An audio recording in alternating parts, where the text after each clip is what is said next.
Permettez-moi tout d'abord de vous remercier au nom du CCAF de votre présence à cette cérémonie du souvenir, par laquelle la France rend un hommage national, si riche du point de vue des enseignements politiques et moraux à tirer de l'histoire, aux 1 500 000 victimes arméniennes du premier génocide du XXe siècle. Merci pour ces morts qui n'ont pour toute sépulture que notre mémoire. Merci aussi pour les victimes d'aujourd'hui, tant le présent semble hélas faire écho au passé, dans une spirale de l'horreur qui n'en finit pas. Ainsi, comment serait-il possible d'évoquer l'arrestation des élites arméniennes de Constantinople le 24 avril 1915 et faire l'impasse sur les otages arméniens actuellement jugés à Bakou, dans un tribunal de Nuremberg à l'envers, où les résistants sont mis sur les bancs des accusés, tandis que les bourreaux se sont érigés à la fois en juges et en procureurs. Comment faire aussi l'impasse sur les 120 000 Arméniens chassés de leurs territoires ancestraux il y a à peine 2 ans, ou sur les menaces que continue à faire peser l'axe Ankara-Bakou sur ce qu'il reste de l'Arménie. Même oppresseur d'un côté, même victime de l'autre, on le voit en 100 ans, rien ou si peu n'a changé, ni sur le plan régional, ni dans les grands mécanismes internationaux censés régir un monde toujours soumis aux conflits d'intérêts et dominé par les rapports de force. Nous continuons d'être, hélas, dans la suite du crime fondateur, face au spectre de son parachèvement. Les mêmes causes, faute d'avoir été éradiquées en Turquie comme en Azerbaïdjan, risquant à tout moment de produire les mêmes effets. La première de ces causes, sous-tendant le crime de génocide,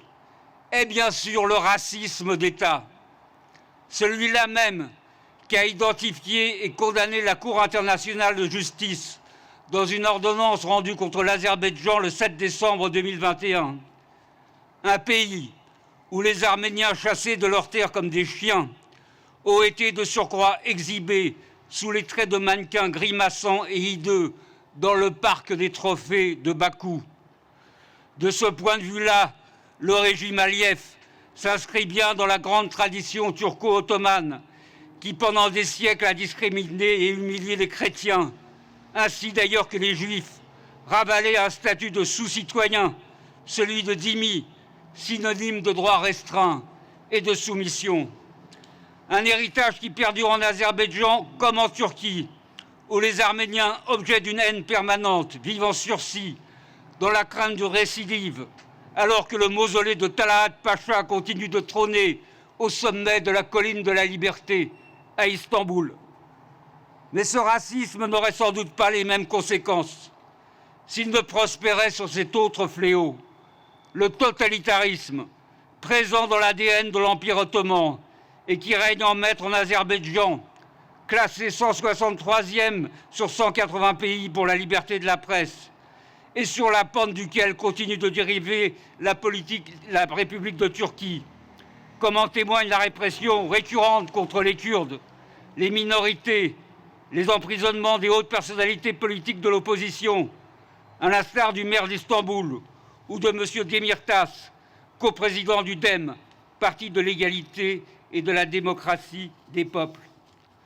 Comment ce racisme et ce totalitarisme ne pourraient-ils pas finir par verser dans la haute criminalité d'État lorsqu'ils se conjuguent, comme c'est le cas actuellement,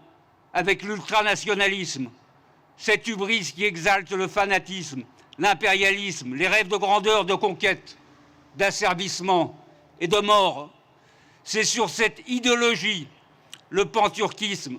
qui a été terrorisé par les jeunes Turcs en 1915, l'effacement de l'élément arménien, perçu comme un obstacle à la fusion des peuples turciques de la Méditerranée à la muraille de Chine. Faut-il le rappeler, cette idéologie enflamme jusqu'à aujourd'hui l'imaginaire des dirigeants de la Turquie et de l'Azerbaïdjan, 2 États pour un même peuple, ainsi qu'ils se définissent eux-mêmes. D'où l'occupation de Chypre, d'où les menées anti-kurdes, d'où un nettoyage ethnique dans le Haut-Karabakh, Et d'où les pressions convergentes sur le sud de l'Arménie, considéré comme le dernier verrou stratégique qui bloque physiquement la jonction terrestre entre la Turquie, l'Azerbaïdjan et partant la réalisation de leur vieux rêve de conquête. Enfin, comme si le racisme, l'autoritarisme ou l'ultranationalisme qui caractérise les États turcs et azerbaïdjanais ne suffisaient pas, s'ajoute à ce cocktail explosif le catalyseur djihadiste qui avait dressé des populations entières à l'époque contre les minorités chrétiennes, arméniennes, grecques, assyro-chaldéennes, sous l'effet d'un appel à la guerre sainte lancé par les autorités islamiques de la Sublime Porte le 14 novembre 1914. Traversant imperturbablement le siècle, ce fléau fait florès jusqu'à aujourd'hui, comme l'ont montré l'implication des milices djihadistes afghanes et syriennes dans les différents combats, dans les différentes guerres contre l'Artsakh, dont celle de 2020, ou encore à travers les agissements du pouvoir islamo-conservateur en Turquie, dont on connaît les relations ambiguës avec Daesh, l'alliance ouverte avec le front Al-Nosra, issu d'Al-Qaïda, lequel vient de prendre le pouvoir en Syrie. Vous avez dit 110 ans, c'était hier, c'est aujourd'hui. À ceci près que l'impunité du pan-turquisme rend plus impérieuse que jamais l'exigence de justice. Car pendant que les Russes et les Occidentaux épuisent leurs forces dans la terrible guerre en Ukraine, le pan-turquisme tisse savamment sa toile et prépare le grand retour de l'Empire ottoman rénové et conquérant dans la cour des grandes puissances. Un objectif sur la trajectoire duquel se situe à nouveau une petite Arménie qu'il nous faut plus que jamais protéger. Monsieur le Premier ministre, au nom de nos valeurs, mais aussi de nos intérêts et de notre propre sécurité.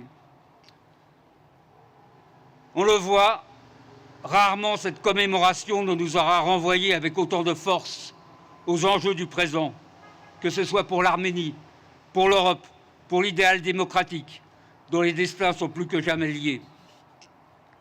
C'est pourquoi nous devons continuer à nous souvenir, pour que le passé éclaire le présent, mais surtout à agir pour enrayer les engrenages qui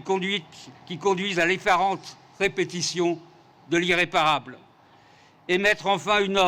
en œuvre une solidarité à la hauteur avec l'Arménie, ce poste avancé de nos principes dans une région du monde en proie à tous les obscurantismes, ce carrefour de la paix, plus que jamais situé à la croisée des chemins